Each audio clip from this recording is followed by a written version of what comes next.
if you are hypermobile and you have sacroiliac joint pain, stability of your pelvis is the key. And this video is all about what you need to do as a hypermobile individual, in my opinion, to strengthen the stability of your pelvis and the health of your SI joint. This is a model of pelvis. It is consisted of two wide bones and a sacrum. Sacroiliac means sacrum and iliac joint. Sacroiliac joint, which are two.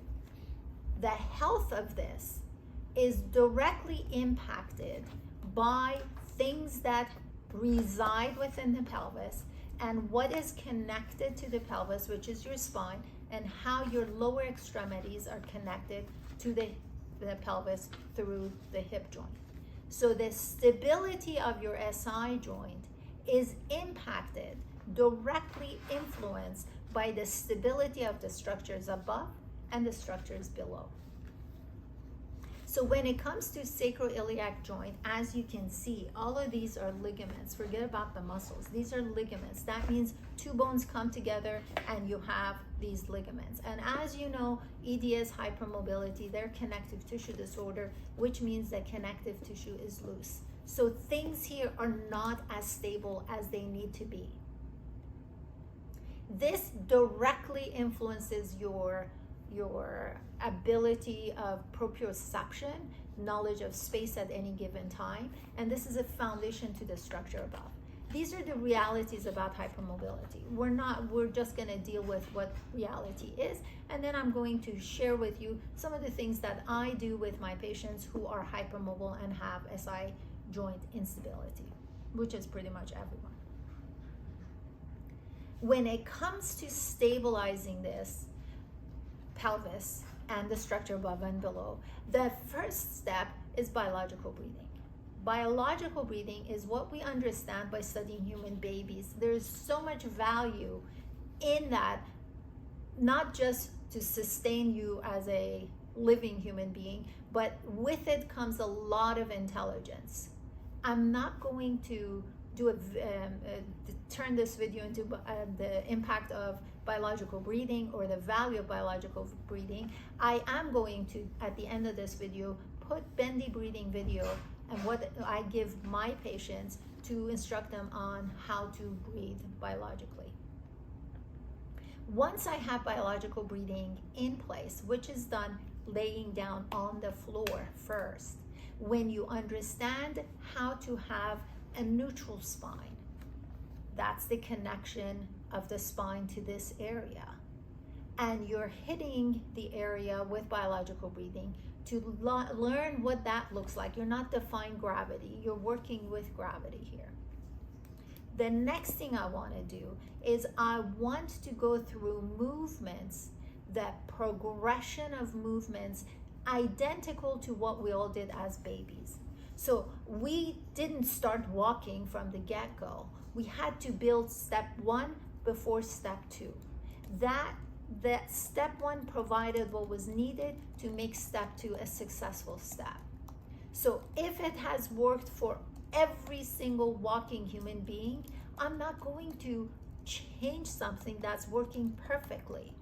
So it only makes sense to go through those movements once again and understand what the agenda is and how to do it correctly. The reason I like that is because the right groups of muscles come together to work together to stabilize the area. As a hypermobile individual impacting your connective tissue, your muscles are not connective tissue. So you rely heavily on your muscles for stability. Your muscles are for mobility. So the more of what you get to use and you have to use, the more of them compatible to the move that work together, the more stable the area is going to be. The type of exercises are developmental exercises like dynamic neuromuscular stabilization. And that's what this channel is all about. This is what I use as an individual, as a healthcare provider that provides movement and stability to my patients with hypermobility. If you have not subscribed to my channel, it's a great opportunity for you to do so now, because I put videos every single week, something that has to do with hypermobility. So as I go through the progressions, I'm starting from laying on my back to going halfway against gravity, to going full way against gravity, to then going to do exercises where I work my way up to standing up.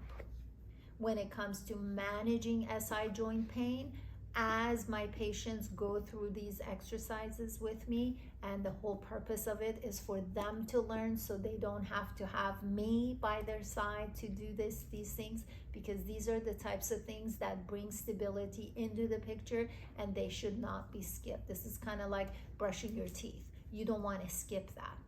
I am a huge fan of sacral belt, the kind that I like, you can get from Amazon. We'll make sure we put the link to the one that I recommend off of my Amazon link, so you get to see that. But the reality here is you do want to stabilize the SI joint. You do want to wear that when you have your flare-ups, when it's your ovulation and or menstruation, when you're involving in activities that are more challenging to your SI joint area.